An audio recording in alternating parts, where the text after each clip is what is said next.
আসসালামু আলাইকুম, কেমন আছেন সবাই? আশা করি যে যেখান থেকে আমার এই ভিডিওটি দেখছেন প্রত্যেকেই ভালো আছেন, সুস্থ আছেন, স্বাভাবিক আছেন। আজকে সকালবেলায় ভিডিও করা শুরু করে দিয়েছি। আজকে গাজর, পেঁয়াজ কলি, আলু দিয়ে একটি ভাজি করলাম, তারপর মাছ ভর্তা, লাউয়ের তরকারি, এগুলা দিয়ে হালকা পাতলাভাবে সকালে নাস্তাটা সেরে নিব।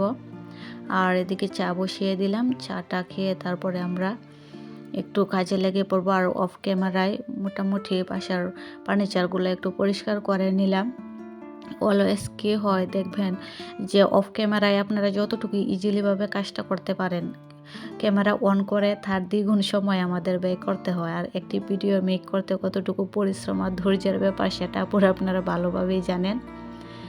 আর এই আর কি, তো চা খেয়ে তারপরে শীতের পোশাক নামাবো, এগুলো আবার একটু ওয়াশ করতে হবে, এই জন্যই ওগুলো গত বছর রাখা হয়েছে, তো আর পরা হয় নাই। আবার না ধৌত করে বাচ্চাদেরকেও আমি দিই না, তো পরিষ্কার করে আবার ওদেরকে পরতে দিতে হবে, এই জন্য রৌদ্র ওঠার আগে একটু পরিষ্কার করে দিব, ধৌত করে দিব।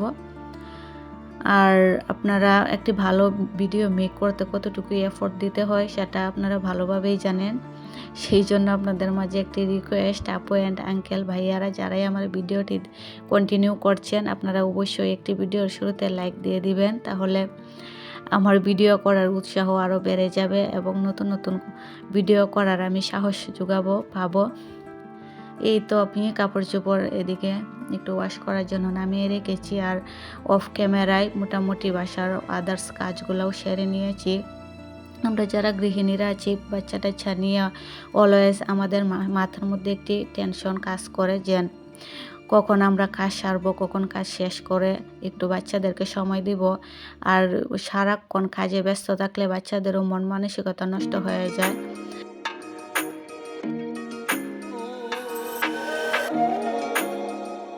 ওরাও চায় মা বাবা ওদের সঙ্গে একটু হাসি খুশি থাকুক, খেলাধুলা করুক। তো আমার মেয়ে অলওয়েজ দেখবেন ওর ড্রয়িং নিয়ে ব্যস্ত, এই খেলাধুলা নিয়ে ব্যস্ত। তো মাঝে মাঝে আইসা আমার কাছে বিরক্ত করে, খুব আম্মু চলো আমার সঙ্গে একটু খেলাধুলা করবা। আমি বলি যে আর তোমার সঙ্গে আম্মু আমি আর কি খেলাধুলা করবো, আমি কি বাচ্চা নাকি, তোমার ভাইয়ের সঙ্গে খেলা করো? তো ও বলে যে না, আমরা লুকোচুরি খেলা করি, এরকম ভাবি। তো আমিও মাঝে মধ্যে মনে করি যে বাচ্চাদেরকে অলওয়েজ মোবাইল, টিভি এগুলার কাছ থেকে একটু দূরে রাখার জন্য আমাদেরকে ওদের সঙ্গে একটু গল্পগুজব করতে হবে।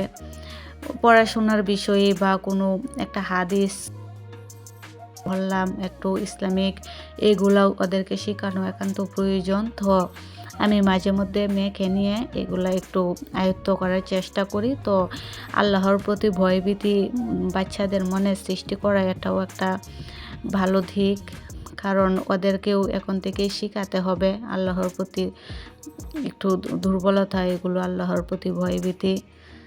তো এই তো, আর এই যে দেখেন আমার বারান্দার অবস্থা, কাপড় চোপড় ধোয়ার পরে দেখি একদম বাসার উপরে কাজ করা শুরু করে দিয়েছে। তো ওই যে কাজ করতেছে আর নিচে সিমেন্ট পড়ে একদম অবস্থা খারাপ হয়ে গেছে আমার বারান্দার। এই যে দেখেন সব সিমেন্টের কারবার সারবার শুরু হয়ে গেছে। তো আমি এগুলো একটু আবার পরিষ্কার করে নিব।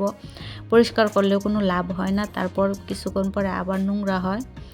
আর এদিকে আইসা দেখি একটা দুর্ঘটনা ঘটে গেল। এই যে এসির আউটসাইড ওই পাশটা, এই যে দেখেন এই ছিদ্রটা দিয়ে একদম মানে পাখি বাসা বেঁধেছে ওইটার ভিতরে, চড়াই পাখি। তো চড়ুই পাখি একটা মরে পড়ে আছে, দেখি আমার দেখে খুবই মানে কষ্ট লাগলো। আমার মেয়ে তো একদম কান্না করে দিছে দেখে, একদম মরে কি ভাবে জানি মারা গেল সেটাও বুঝতে পারলাম না, খুবই আমার কষ্ট লাগলো। তো দেখি একদম শুকিয়ে আছে।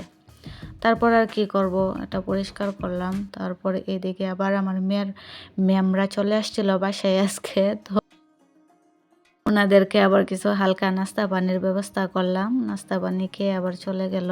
আর বিশেষ করে ম্যামেরা আমার তো হাতে তৈরি করা পুঁতির জিনিসগুলো দেখে অনেক মানে খুশি হয়েছে, কি আর বলবো, অনেক পছন্দ করছে।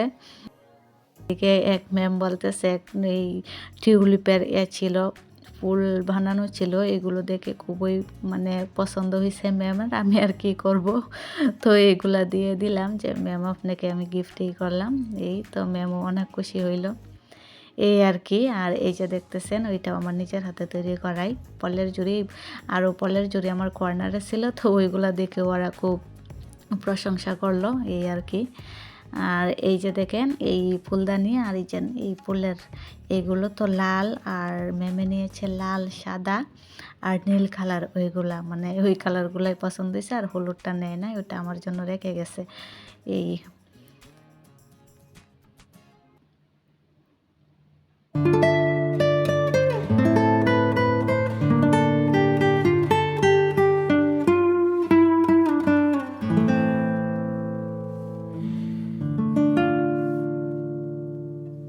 তারপর ম্যামদেরকে বিদায় দিয়ে আমি রান্নাঘরের কাজে ব্যস্ত হয়ে গেলাম। এদিক দিয়ে যে ফ্রিজ দেখি একদম বরফ জমে আছে, তো ওইটা ভাবলাম যে একটু পরিষ্কার করে নিই। আগে আমি একটু বরফটা গলিয়ে নিলাম বন্ধ করে ফ্রিজটা, তারপরে ফ্রিজটা একটু পরিষ্কার করলাম। আর ফ্রিজ যেহেতু খালি, মাছ মাংস আনার কোনো মানে ব্যবস্থা হয় না, ভাবলাম যে মাছ মাংস একদম রিজার্ভ হয়ে গেলে তারপর আবার ফ্রিজ পরিষ্কার করতে খুব কষ্ট হয়, ঝামেলা পোহাতে হয়। আর সেই জন্যই মাছের বাজার করানোর আগে আমি একটু পরিষ্কার করে নিলাম ফ্রিজটা। আর বিশেষ করে ঠান্ডার মধ্যে একদম ফ্রিজ ধরাই যায় না, ঠান্ডাকালে আমি আবার ফ্রিজ পরিষ্কার করতে ভালো লাগে না আমার, তো এই জন্যই একটু আমি তাড়াহুড়া করেই ফ্রিজটা পরিষ্কার করে নিলাম। তো আর এই যে দেখেন আমি ফ্রোজেন করে রেখেছিলাম ডিপি গাজর, এটা স্যুপ তৈরির বা সবজি টবজি রান্না করলে আমি একটু কেটে দিই, সবজি নুডলস তৈরি করলে একটু কেটে দিই। আর এগুলা এই যে কাঁচা আম দেখেন এখনও আমার ফ্রিজে সংরক্ষণ করা আছে, তো এগুলো আমি ডাল টাল রান্না করলে ডালে দিই, তো খুবই ভালো লাগে টক ডাল। আর টক ডালটা বিশেষ করে আমার মেয়ে, আমার হাজব্যান্ড, মানে আমরা সবাই একটু পছন্দ করি।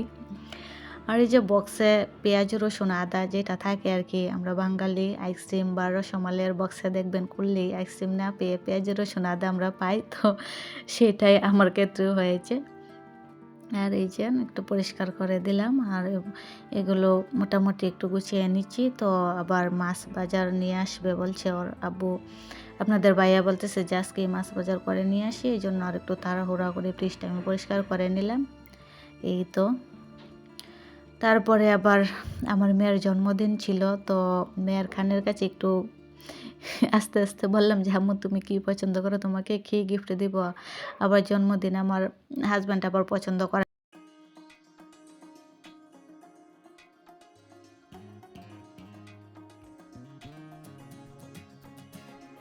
অন্যদেরকে আর দাওয়াত দেওয়া হয় নাই, মেয়ের জন্যই জাস্ট একটা কেক নিয়ে আসছিল ওর আব্বু, এইটুকুই। আর একটা মেয়েকে তো গিফট দিতেই হয়, বাচ্চা মানুষ, তো বললাম যে তোমার প্রয়োজনে যেটা তোমার প্রয়োজনে পড়ে সেটাই আমি একটা গিফট দিব।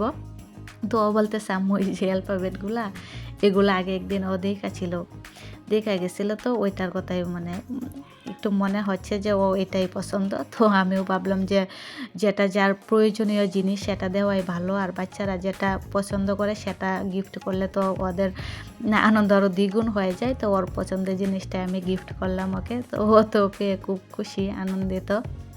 আর এদিকে আমি কিছু আমার জন্য টুকিটাকি জিনিস দেখতেছি যে নেওয়া যায় কি না, তো এইগুলাই আমি এই টেবিল ম্যাট নিলাম 2টা, এগুলাই আমি হালকা পাতলা কিছু কেনাকাটা করলাম।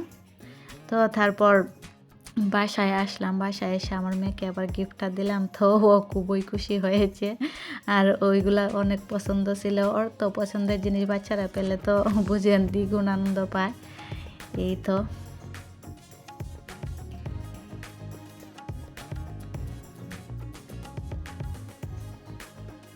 তারপরে বাসায় এসে একটু পায়েস রান্না করলাম, তো পায়েসটা আবার ওর কাছে খুবই ভালো লেগেছিল, একটু মানে পায়েস আবার পছন্দ করে খুব।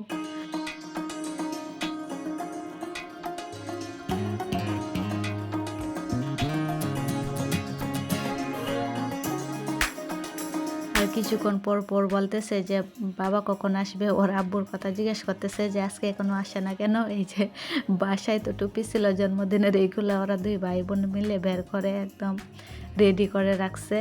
তো ওর আব্বু আসবে আর দেখাবে, এই যে দেখেন ওর আব্বু চলে আসছে কেক নিয়ে। তো আবার বলতেছে টুপি দেখাইতেছে, খুবই মানে উৎসুক জনতা ওরা, যে আজকে জন্মদিন বলে কথা। এই আর কি, এই যে ফাইনালি ওর আব্বু কেক নিয়ে আসলো। এই তো ঠিক আছে, আমার মেয়ের জন্য দোয়া করবেন আপনারা। যেন অলওয়েজ আল্লাহ তাআলা ভালো রাখে, সুস্থ রাখে, নেক হায়াত দান করে। আর সেই কামনা করে আজকের মতো আমি ভিডিওটা এখানে শেষ করলাম। আল্লাহ হাফেজ। আসসালামু আলাইকুম ওয়া রাহমাতুল্লাহি ওয়া বারাকাতুহু।